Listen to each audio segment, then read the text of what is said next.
Before the Saadians arrived, Morocco was in a difficult state.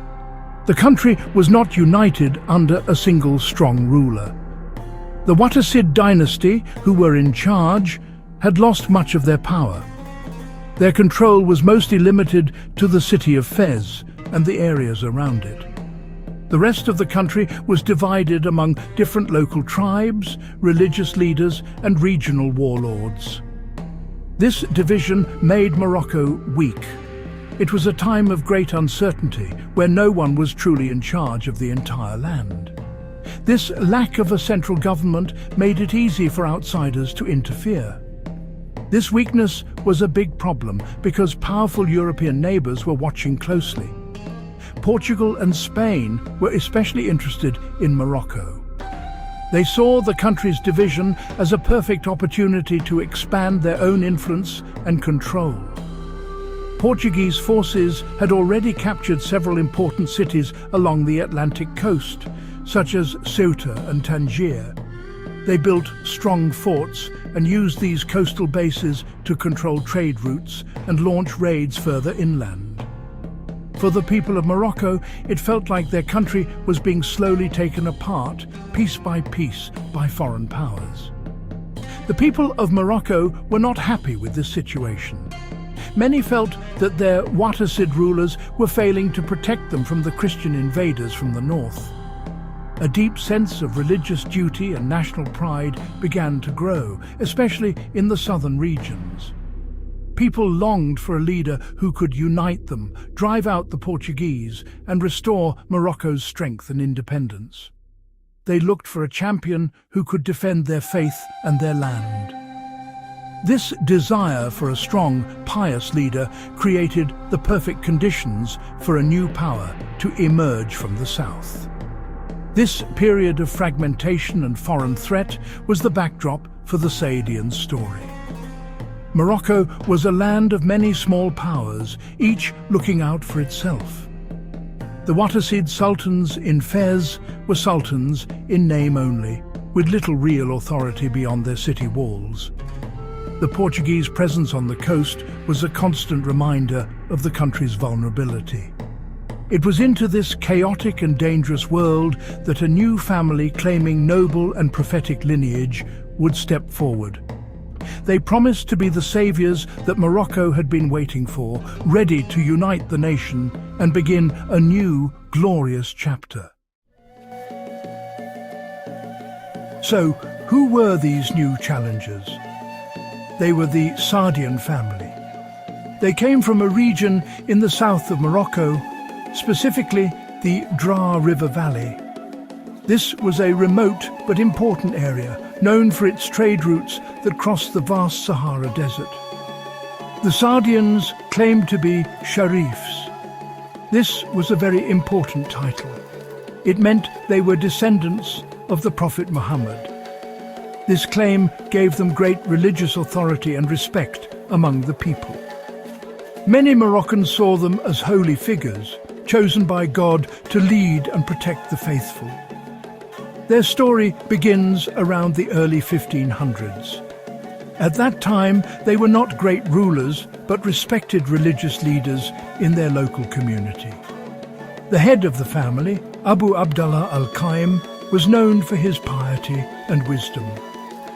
As Portuguese influence grew stronger along the coast, many local tribes and religious groups in the south turned to him for leadership.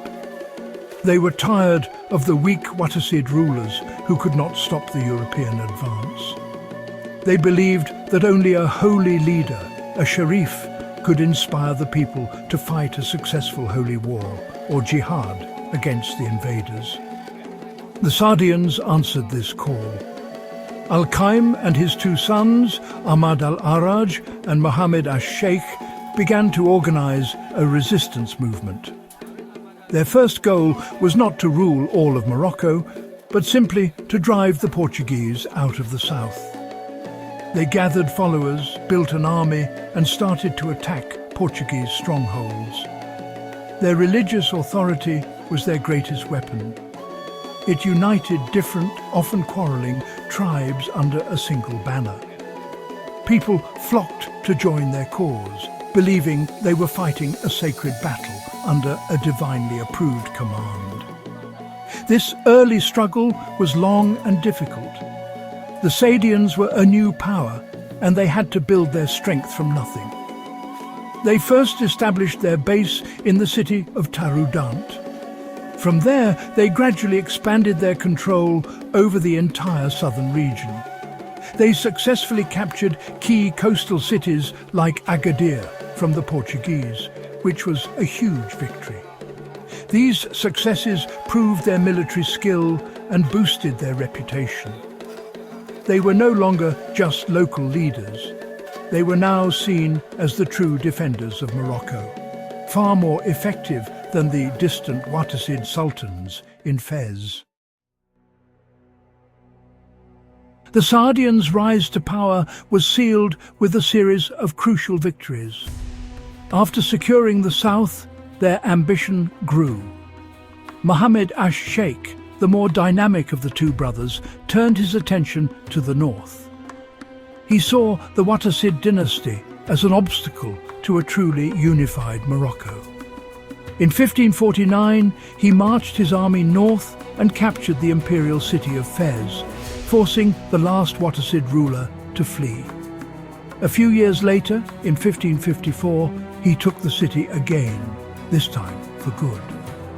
This victory marked the end of the Wattasids and the beginning of Saadian rule over a newly united Morocco. However, their greatest military triumph was yet to come.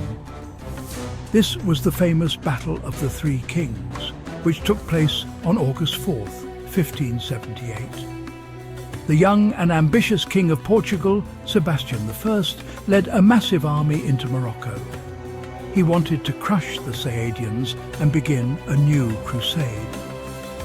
The Saadian Sultan, Abd al-Malik, met him on the battlefield near Ksar el-Kebir. It was a huge and dramatic clash. In a single day, 3 kings died.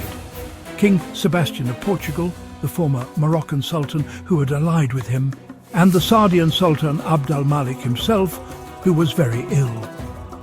Despite the death of their own Sultan, the Saadian army won a massive victory. The Portuguese army was completely destroyed. This battle was a turning point in history. It ended Portugal's ambitions of conquering Morocco forever and secured Morocco's independence for centuries to come. The victory sent shockwaves across Europe and filled Moroccans with immense pride. It showed that a united Morocco under strong leadership could defeat even the most powerful European armies. The new Sultan, Ahmad al-Mansur, who was Abd al-Malik's brother, inherited a secure and respected kingdom. This victory began what is often called Morocco's Golden Era. Sultan Ahmad al-Mansur became known as al-Dahabi, which means the Golden One. His long reign was a time of peace, stability, and incredible wealth. He used his power to further strengthen the state, creating a modern army and a sophisticated government administration. He also launched a daring military expedition across the Sahara Desert, conquering the Songhai Empire in West Africa. This brought enormous wealth, especially gold, salt, and enslaved people, into Morocco, funding the grand projects that would define his reign. Sultan Ahmad al-Mansur used the vast wealth from his victory and the conquest of Songhai to transform his capital, Marrakesh. He wanted the city to be a reflection of his power and glory.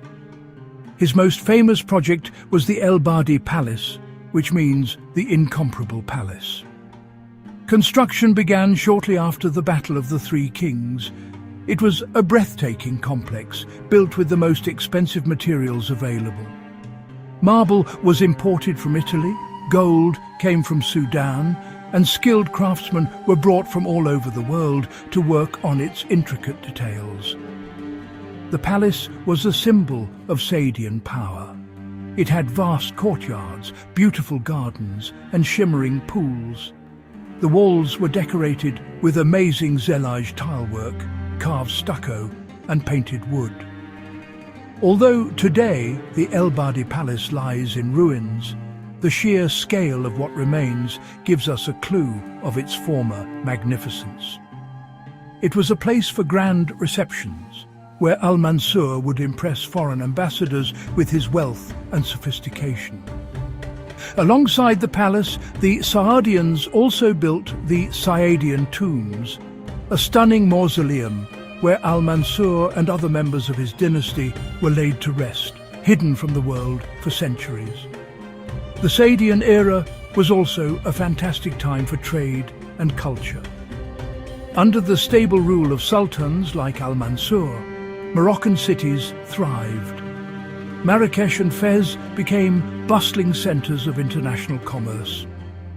Merchants from England, France, Spain and the Ottoman Empire came to trade for Moroccan leather, sugar and gold. The Saadians established strong diplomatic ties, especially with Queen Elizabeth I of England, as both shared a common enemy in Spain. This international exchange brought new ideas and technologies to Morocco, and Moroccan culture in turn influenced Europe.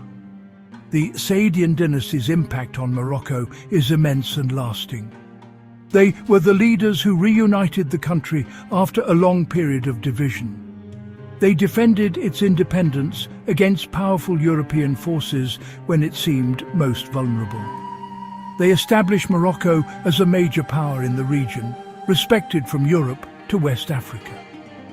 Their stunning architecture, particularly in Marrakesh, continues to attract visitors from all over the world and stands as a testament to their wealth and artistic vision. By claiming Sharifian descent, they also strengthened the role of the monarchy, a tradition that continues in Morocco to this day, leaving a political and cultural legacy that defines the nation.